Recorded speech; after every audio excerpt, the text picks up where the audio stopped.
দক্ষিণ আফ্রিকাকে হারিয়ে প্রথমবারের মতো অপরাজিত থেকেই টি-20 বিশ্বকাপের শিরোপা জেতে ভারত। দলের সবাই যখন আনন্দে আত্মহারা, তখন বোমা ফাটালো Rohit Kohli. Man of the ম্যাচের পুরস্কার নিতে এসে জানান, বিশ্বকাপের ফাইনাল তার শেষ আন্তর্জাতিক টি-20 ম্যাচ। এরপর ম্যাচ পরবর্তী সংবাদ সম্মেলনে গিয়ে একই কথা বলেন অধিনায়ক রোহিত শর্মা। এরপরে ভারতের বিশ্বকাপ জয়ী অধিনায়কের একটি ভিডিও প্রকাশ্যে এসেছে, যেখানে তাকে বলতে শোনা যায়, এখনই টি-20 থেকে অবসর নিতে হবে ভাবতে পারেনি তিনি। অনেকটা পরিস্থিতির চাপে পড়ে সিদ্ধান্ত নিয়েছেন। কিন্তু ভক্তদের মনে প্রশ্ন, কোন চাপে পড়ে অবসর নিলেন তিনি?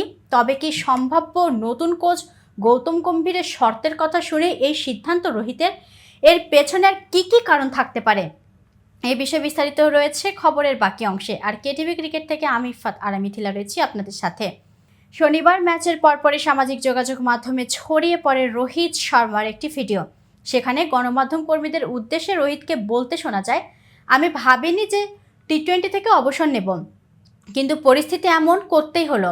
আমার মনে হয় সরে যাওয়ার জন্য এটাই সেরা পরিস্থিতি।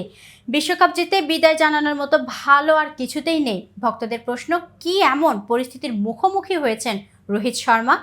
সম্প্রতি ভারতীয় জাতীয় দলের প্রধান কোচের পদের জন্য সাক্ষাৎকার দিয়েছেন রোহিত গম্ভীর। প্রধান কোচের দায়িত্ব নিতে ভারতের সাবেক এই ওপেনার বিসিসিআইকে 5টি শর্ত দিয়েছেন। এর মধ্যে 3 নম্বরে রয়েছেন আগামী বছর চ্যাম্পিয়ন্স ট্রফিতে সিনিয়র ক্রিকেটার রোহিত শর্মা, বিরাট কোহলি, রবীন্দ্র জাদেজা ও মোহাম্মদ সামিকে কঠিন পরীক্ষা দিতে হবে। তারা যদি ভারতকে আইসিসি টুর্নামেন্টটিতে চ্যাম্পিয়ন্স করতে না পারেন, তাহলে চিরকালের জন্য জাতীয় দলের দরজা বন্ধ হয়ে যাবে তাদের। উল্লেখ্য, টি-20 বিশ্বকাপে জয়ের পর একে একে সরে যাওয়ার ঘোষণা দেন রোহিত, কোহলি ও জাদেজা।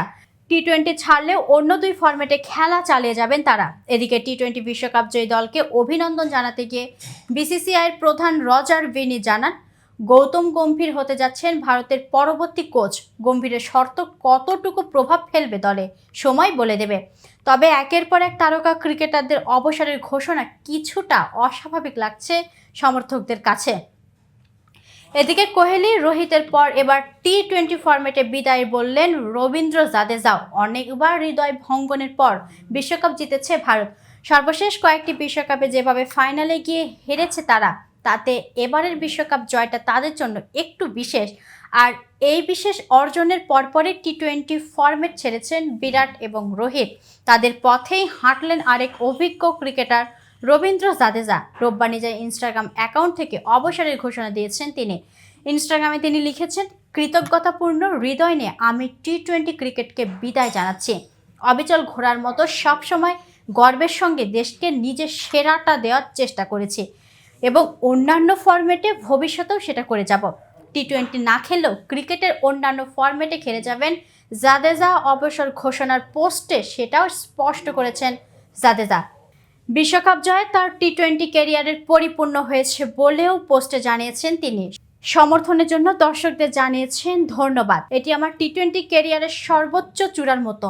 অনেক অনেক স্মৃতি এবং নিঃস্বার্থ সমর্থনের জন্য ধন্যবাদ। প্রসঙ্গত 2009 সালে আন্তর্জাতিক টি-20 অভিষেক হয় রবীন্দ্র জাদেজা। এরপর থেকে এই ফরম্যাটে 74 ম্যাচ দিয়ে 515 রান এবং 54 উইকেট নিয়েছেন তিনি। তো ভিউয়ার্স, ভিডিও সম্পর্কে কোনো মতামত থাকলে কমেন্টস করে জানাতে পারেন। সাথে সাথে নিয়মিত ক্রিকেট আপডেট এবং ইনফরমেটিভ ভিডিও পেতে কেটিভি ক্রিকেটের সাথেই থাকুন।